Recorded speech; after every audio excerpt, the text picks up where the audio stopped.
आज मैं आचार्य मुनमुन दुबे पुनः संस्कृत हिंदी बोध चैनल पर एक विषय लेकर उपस्थित हूँ।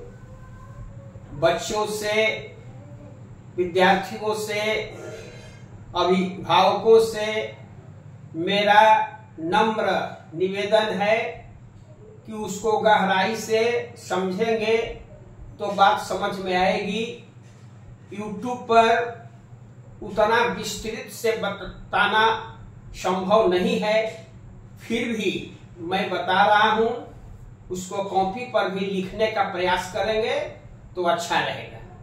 कल मैंने वर्ण के भेद के बारे में बतलाया था।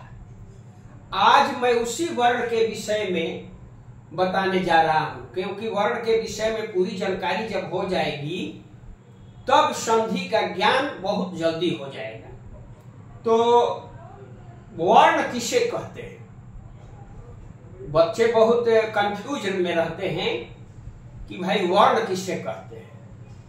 उस सार्थक ध्वनि को इसमें लिखा गया है, उस सार्थक ध्वनि को वर्ण कहते हैं जिसे खंड न किया जा सके।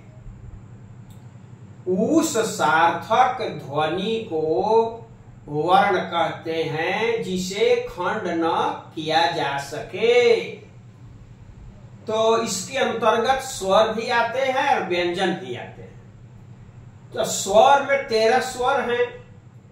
तो स्वर अपने आप में वर्ण भी हैं और अक्षर भी हैं, लेकिन व्यंजन जो 33 है उसमें स्वर मिले हुए हैं। तो उसमें जब व्यंजन में हल लगाया जाता है, हलंत लगाया जाता है, तो वो वर्ण के रूप में आता है। जब उसमें अ जुट जाता है तो उसको अक्षर मान लिया जाता है। और 13 जो स्वर है उसको वर्ण भी मानते हैं और अक्षर भी मानते हैं। तो आप समझ गए इस बात को कि वर्ण किसे कहते हैं। सार्थक ध्वनि को वर्ण कहते हैं जिसे खंड न किया जा सके। उसके बाद अक्षर का स्थान आता है। वर्ण के बाद अक्षर। अक्षर किसे कहते हैं? तो वही चीज है, उस सार्थक ध्वनि को अक्षर कहते हैं जिसे खंड किया जा सके। इसमें रखेंगे कि खंड न किया जा सके। अक्षर में रखेंगे जिसको खंड न किया जा सके, खंड किया जा सके। अक्षर को खंड किया जा सके, ऐसा बोलना है। उस सार्थक ध्वनि को अक्षर कहते हैं जिसे खंड किया जा सके। यह तो आप इस बात को आप समझ गए। अब देखिए, अब मैं आपके समक्ष बताता हूं।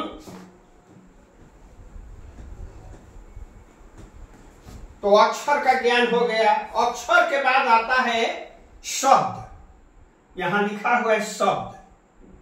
अक्षर के बाद आता है शब्द। तो शब्द किसे कहते हैं? पूर्णता से अर्थ प्रकट करने वाले, पूर्णता से अर्थ प्रकट करने वाले शब्द समूह को नहीं, गलत है। शब्द के बारे में हमको बताना है। शब्द किसे कहते हैं? तो पूर्ण एक से अधिक अक्षरों से बनी हुई, एक या एक से अधिक अक्षरों से बनी हुई स्वतंत्र एवं सार्थक ध्वनि को शब्द कहते हैं। एक या एक से अधिक, एक या एक से अधिक, एक या एक से अधिक अक्षरों के सार्थक मेल को शब्द कहते हैं। शब्द कहते हैं। शब्द कहते हैं। एक या एक से अधिक अक्षरों के सार्थक मेल को शब्द कहते हैं। तो एक अक्षर का भी शब्द होता है, जैसे मैं, तू, जो, सो, एक अक्षर का भी शब्द है।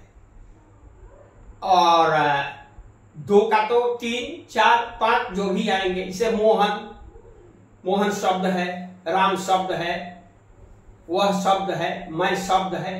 मतलब एक से अधिक, एक अक्षर का भी शब्द हो सकता है और एक से अधिक अक्षरों का भी शब्द होता है। अब शब्द के बाद पद आता है। पद, शब्द और पद में अंतर है। जिस शब्द में विभक्ति जोड़ दी जाती है तो वह पद होता है। और जब पद बनता है तब उसका हम वाक्य में प्रयोग करते हैं। तो उसके लिए पाणिनि ने सूत्र दिया है, सुप तिङन्तं पदम।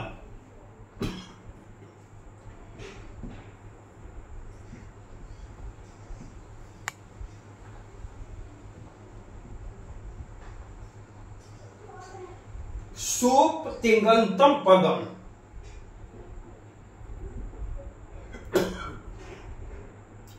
सुप तिङन्तं पदम।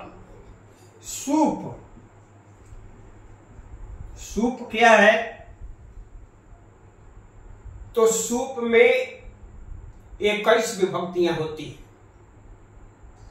और उसी से शब्द पद बनते हैं।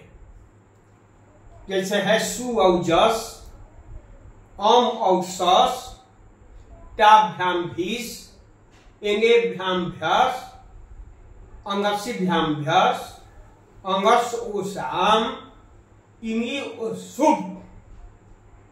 तो 21 ये सूत्र है जो पद बनाते हैं।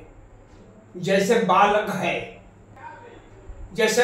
है तो बालक को हम शब्द कहेंगे।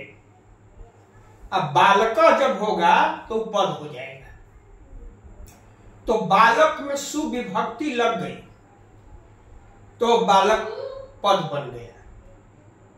तो जितने भी 21 शब्द रूप होते हैं उन सब में विभक्ति लगती है और उस विभक्ति जब लगती है तब तो वह पद कहा जाता है। तो सूप में 21 विभक्तियां और तीन जो है, तीन में 18 सूत्र हैं। विभक्ति उसका ये प्रत्यय है। तो 18 को जब 10 लकार में हम लगाते हैं तो 10 और 18 से गुना हो तो 180 हो जाएगा। तो 180 10 लकार के आधार पर प्रत्यय होते हैं। 90 जो प्रत्यय हैं वे प्रश्नमय पद में होते हैं और 90 जो होते हैं वो आत्मनेपदी में प्रत्यय होते हैं। तो उसके बारे में विस्तृत मैं बताऊंगा लिख करके कि सुप कौन प्रत्यय है या तिंग प्रत्यय कौन है। अब इसको जोड़ने से पद कैसे बनते यह जानना होगा और तिंग प्रत्यय के जोड़ने से पद कैसे बनते भी जानना होगा। पहले बताया भी गया है जैसे धातु रूप है भवति भवतः भवन्ति भवसि भवथः भवथः भवामि भवाओ भवाम। तब तीतय अंति सी था यामी आओ आम ये जोड़ते हैं तो ये प्रत्यय हो गया तिङन्त प्रत्यय। तो तिङन्त प्रत्यय जोड़ने से पद बन जाते हैं। जब पद बनता है तो पद का ही वाक्य में प्रयोग होता है। अब कल इसको विस्तृत मैं बताऊंगा। आज इतना ही मैं बताकर अपनी वाणी को विराम देता हूं। आप जरूर इसको समझेंगे और शेयर करेंगे, लाइक करेंगे और सब्सक्राइब करेंगे। धन्यवाद।